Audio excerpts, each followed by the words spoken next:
Well, thank you for coming in. I'm Reverend Dr. J.W. Morrison, theologist. Thank you for your comments and support. I did get a comment yesterday that I think is worthy of being read. I'll just pull it up. At AP-GN9FD says, just quietly, I think Hank's unresolved bad habits, that's the dog I walk, may be indicative of a micro-incremental reverse discard. Be on the lookout for enmeshments. Thanks for that comment, AP-GN9FD. I thought that was really, really funny and really clever. Appreciate it. As we turn now to our passage for today, I mean, it's quite distressing when you really get in behind the underlying issues going on in the lives of all of us if we let them, if we don't resolve them. The mockery and the conflict and the quarrelling and insults that just breed through our sinful nature and personality disorders where we just go on allowing ourselves to reap disaster by sowing injustice into our lives and our relationships. And the way that you destroy the rod of this fury, unfortunately, is to have the courage to be able to share what the problems are with the person that you're with. And if you can't come to resolve, you have to drive out the sinful nature person, and the conflict will depart. And even the quarrelling and insults will cease. And I have to agree 100% that this is true. We read in previous chapters that the Bible says it's better to live in the corner of an attic than in the house with a contentious and quarrelling woman. We found out that a lot of these people are paranoid, delusional, and it causes a passivity in their lives that stops them from moving forward within themselves. And they balk their own lives. This brings us back to the disaster that they reap upon themselves.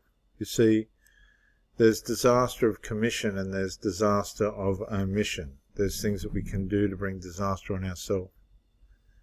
And there's things that we don't do to bring disaster on ourselves.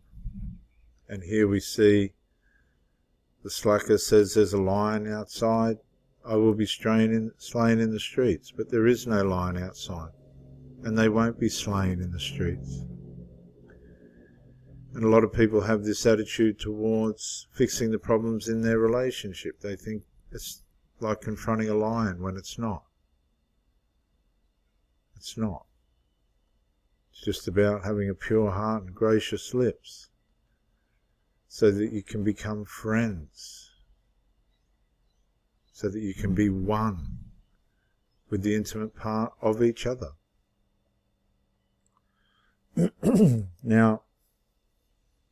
Now it gets serious, because we're back at the female covert narcissist. The mouth of an adulteress is a deep pit. We have to go to Proverbs chapter 8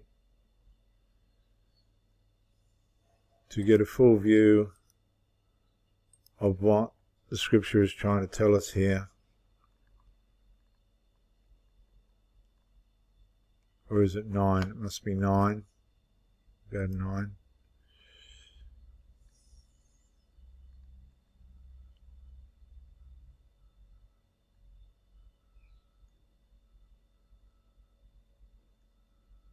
Here. Now that's about wisdom. The woman named Folly is brash. She is ignorant and doesn't know it. This is the problem that you have with the narcissist, male or female. They are very brash. That's their way of trying to brush you off. Problem is, you see what they're doing and the way in which they're behaving, but they don't seem to be able to see it themselves. Now, they'll sit and ponder what they need to do for themselves about getting supply and how to continue that supply. And they'll look over all their options, the broad options that they have, the orbiters, the secondary supplies, that could be pets, children, family members as well. Orbiters could be exes, love interests, new people that come along through work and whatever. And she calls out to men going by who are minding their own business. Excuse me. This is the predator side of the female covert narcissist. It's no different to the male narcissist, covert narcissist. These people are predators. And they have no trouble opening themselves up to strangers if it suits their lust, if they see the opportunity for a need for supply. See, female narcissists can go with female, they can go with a female and a male, whatever's happening in that moment. No whole matters. No whole matters in most instances, once they're in the mood.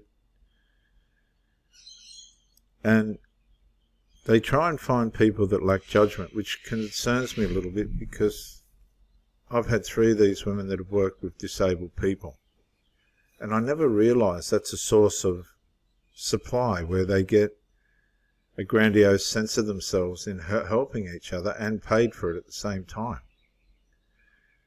Now, I'm not saying that it's all done with that intention, but the narcissistic, sinful nature need for supremacy is automatically delivered through helping people that are less fortunate than themselves. Gives them a fantastic sense of grandizement.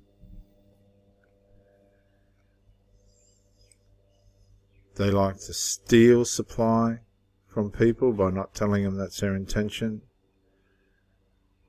And they do it without anybody knowing, because that's what tastes the best. Like if you split up with one of these people and they get a new partner, there's an element of rebelling against you, the last partner, in that gives them a sense of taste in their sinful nature. It's the taste that the sinful nature, narcissism's looking for.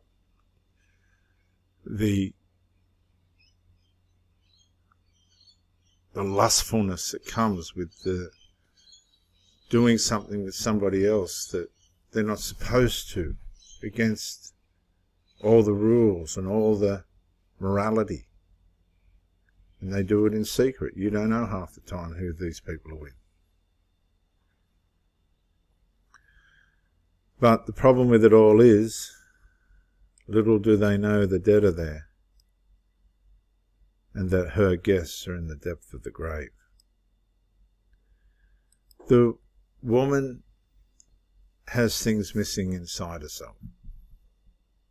She has no comprehension of what's right for her, whilst on the surface the pure heart and the gracious lips do appear, as you saw there underneath. There's incredible capability to covertly do lustful, reckless, careless things with strangers. That's what they want. That's the taste that they like. The whole secrecy and wickedness of the thing. Some people are fascinated with narcissists. And then they complain 20 years later that they've been used and abused, but they were fascinated with it. I question some of the complaints of these people. Because if you're hanging around with somebody 5, 10, 15, 20 years, you're fascinated with something. Otherwise you wouldn't be hanging around. And then it's no good complaining. That's why when I get girlfriends and they complain about their exes, I don't listen to that. I'm looking at the bigger picture and I'm going, okay, that's going to go against me, this is going to go against. And you weigh up the situation.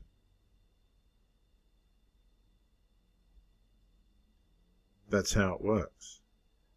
I mean, if you're awake, if you're in the light and you're walking in the light, you see all the red flags. It's a matter then if you want to proceed.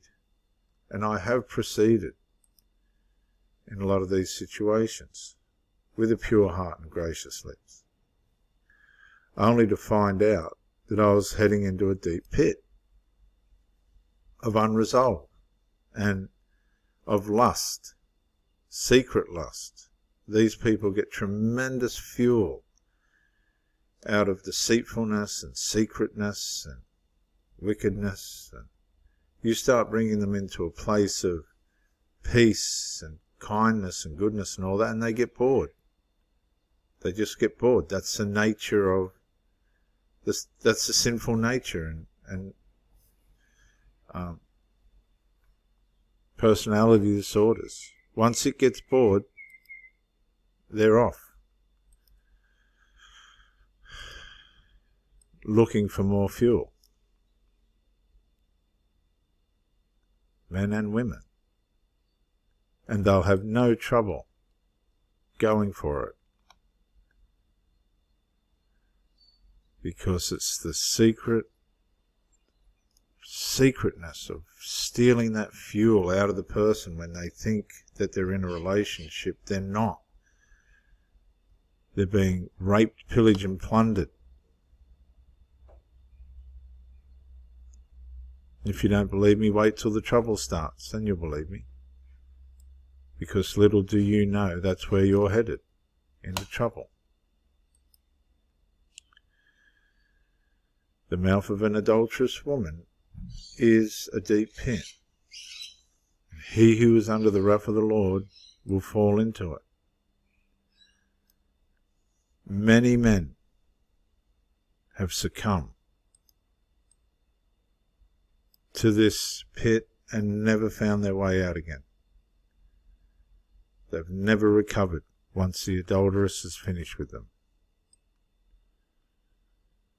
They never were able to climb back out. They never come back to themselves. That's why if you have a good partner that's willing to work with you and resolve things with you, and you know everything's in order, intimacy and all the money things, and just can get along together in that, be very careful that you don't squander it. Because a lot of women are throwing away fantastic relationships and ending up with the adulterer. And they're getting left in a pit. These people who fall for all this destroy their lives. And they may never have the opportunity to have a proper relationship again. I'm Reverend Dr. J.W. Morrison, theologist. Thank you for joining me, and bye for now.